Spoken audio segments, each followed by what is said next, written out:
guys.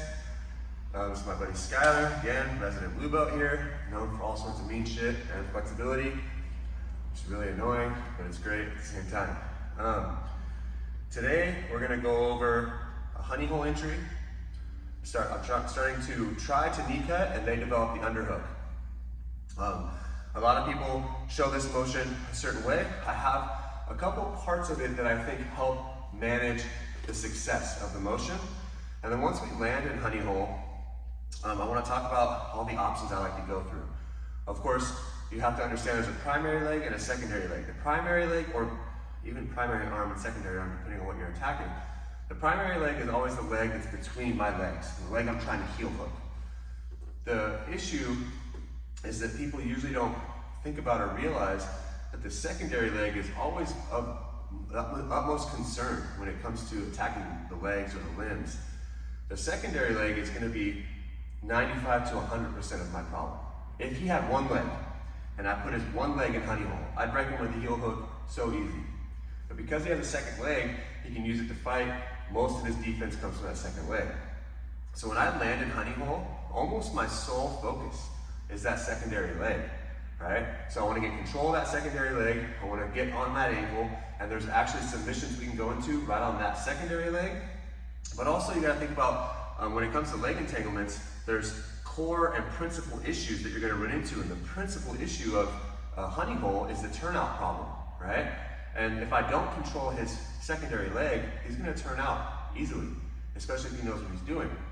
Even if he doesn't know what he's doing, he might just turn out, right? So I got to control that secondary leg. Once I'm on that secondary leg, there's submissions I can throw at it. His defense to those submissions is going to place him in other deeper, worse submissions. And I'm just going to progressively work through. We're going to look at 3 submissions from the honey hole position, the king of which, of course, is the inside heel hook. Probably second most devastating move in Jiu-Jitsu behind executioner. Behind executioner, floor forms a close third, I suppose. But yeah, so we're going to look at, when I enter, trying to get into my knee cut, once he develops the underhook, how I'm going to stabilize the honey hole entry, right? So if we're playing here, right, as I put him on his back, and I start looking to go in for my knee cut, let's like this way, just a tiny bit. I start looking to go in for my knee cut. If he develops the underhook, obviously he's going to go to my back.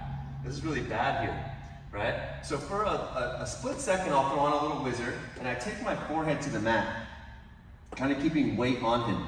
Now, a lot of people like to just step their knee back and try to scoop the knee. The problem with that is if he opens his knee here, he's just going to take my back even easier. Okay? So I want to make sure his right knee stays connected to his left knee for now. I need his knees to stay together. Okay? So the first thing I look to do is go here, and I trap his knee. So now he can't open his leg. Once I get there, now I know I can hurdle my knee past his knee, and I have good connection. Once I get here, I don't care about the whizzer anymore. I start pushing back. My sole focus now goes to secondary leg. This is his primary leg. It's between my legs. This is his secondary. I'm going to look to go connect 2 hands to his secondary leg. If I don't, and I sit back to honey hole, he's going to turn, go to his knees, and start escaping the position. Right? He's out. Look, he's gone. Okay? So I need to make sure that, go back to your side. But when I'm here, and I start trapping, as I go back here, and start pushing back to the honey hole, I'm going to focus here. And now he tries to turn out, he's not going anywhere. This is where I can lock my figure 4, and now he's trapped in the honey hole. Okay? So when it comes to options for our subs in the honey hole, the first thing I want to do is attack that secondary leg. I want to take that out of my life. Right? So I'm playing here, forget, goose mentality. That's fine. Break him down, start going to my knee cut, he gets the underhook. I'm going here, boom, trapping. I start pushing back. I control secondary leg here, right? Now once I get here, I want to put my inside knee to the mat, okay? If I just lay back here, he can reach up and grab my head, and I'll never be able to put pressure on his legs, okay? So when I start to lay back, I'm going to turn and put my knee between us, right? And now he can't even reach my head. Okay, so I'm locking my figure 4. I have the secondary leg control. Primary leg, I know it's stuck. It's between my legs, it's in my honey hole, okay? What I'm gonna do here is I wrap up like a straight foot lock, effectively. I'm gonna put my hand inside the knee, I'm gonna push the knee towards his chest as I bring his heel onto my chest. You're not gonna finish this here, usually, unless you're way bigger, way stronger, or just psychotically mean, right? Which is cool. But this is gonna burn a lot of energy. I'm trying to burn my energy, and I don't finish, now I'm in trouble, okay? So look, I'm gonna push his knee open, put his heel on my chest, and now I finish. This is strong. It's like a heel hook almost, right? And this actually gets me really strong finishes and breaks, and I love this position. And most people don't expect it because they think, I'm gonna attack the primary leg. But my concern right now is this leg, okay? The secondary. So I finish him here, great. Match is over, right? Or that part of the round is over and I get to laugh at my friend for getting tapped in that. His defense is gonna be to straighten his leg through. So as he does that, the arm that was wrapped around the straight foot lock is just gonna lace through and grab primary. All right, so now we're working with Texas cloverleaf, which I did not make up that name. Okay, Texas cloverleaf. The Texas cloverleaf is kind of a trippy move. It does a calf slicer, it does a knee bar, and sometimes it does an ankle lock. I had a situation one time many years ago where I broke a guy's foot, this foot, in the Texas cloverleaf.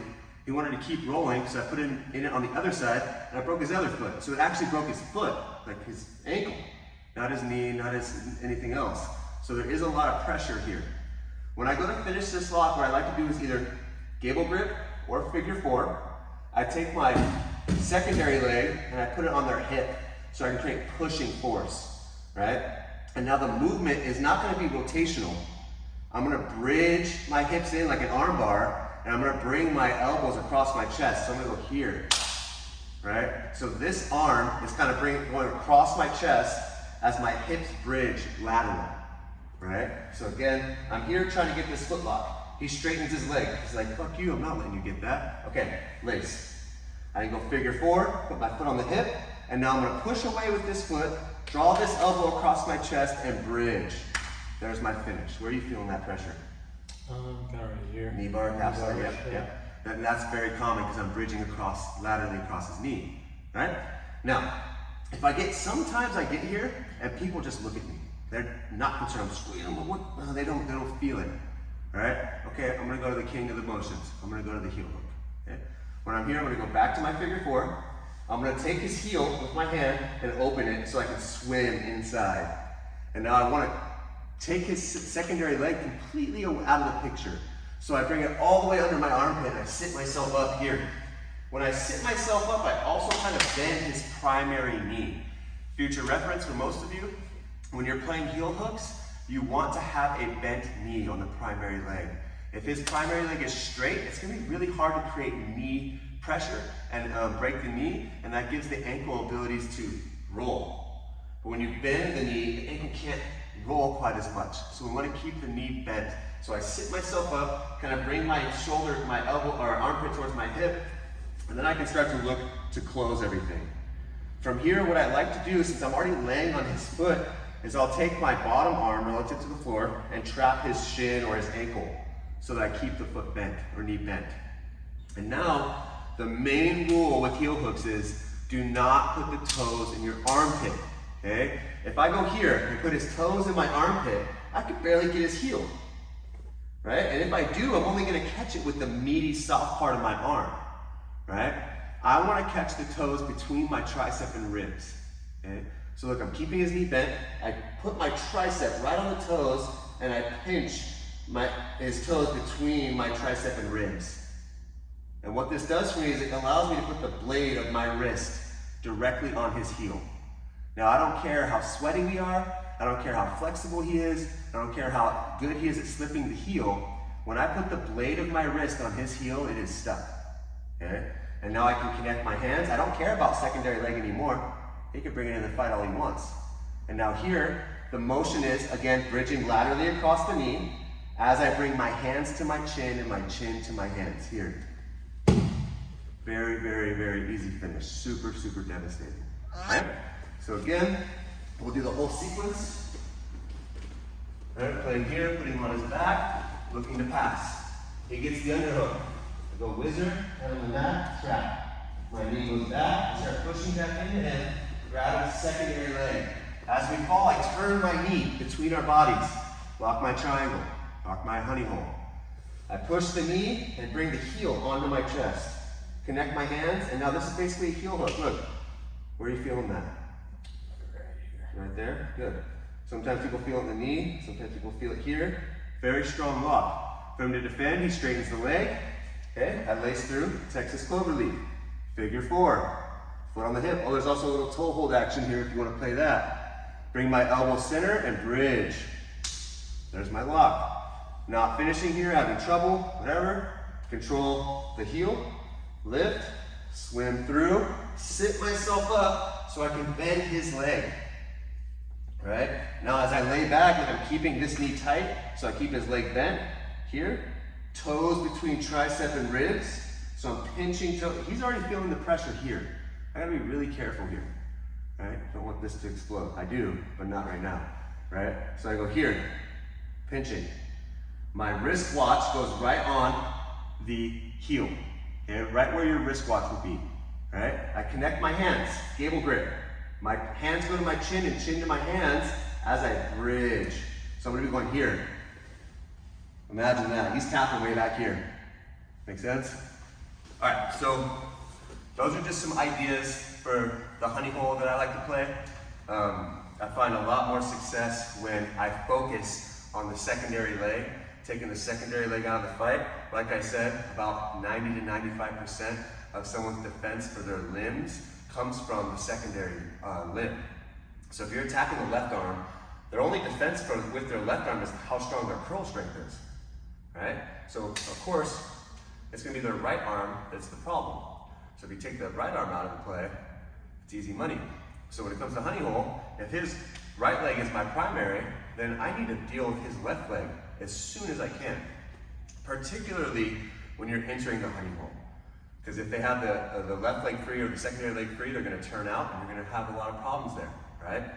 So make sure when you enter your honey hole, you're focused on secondary leg.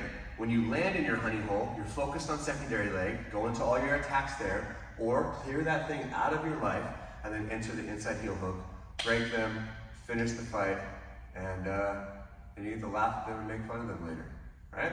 Which is always good. Again, my buddy Skyler, we're here Nexus Jiu-Jitsu in Folsom. If you like the video, give it a thumbs up, go ahead and subscribe. If you have any questions, comments, or you want to see something in the future, put it down in the comments below.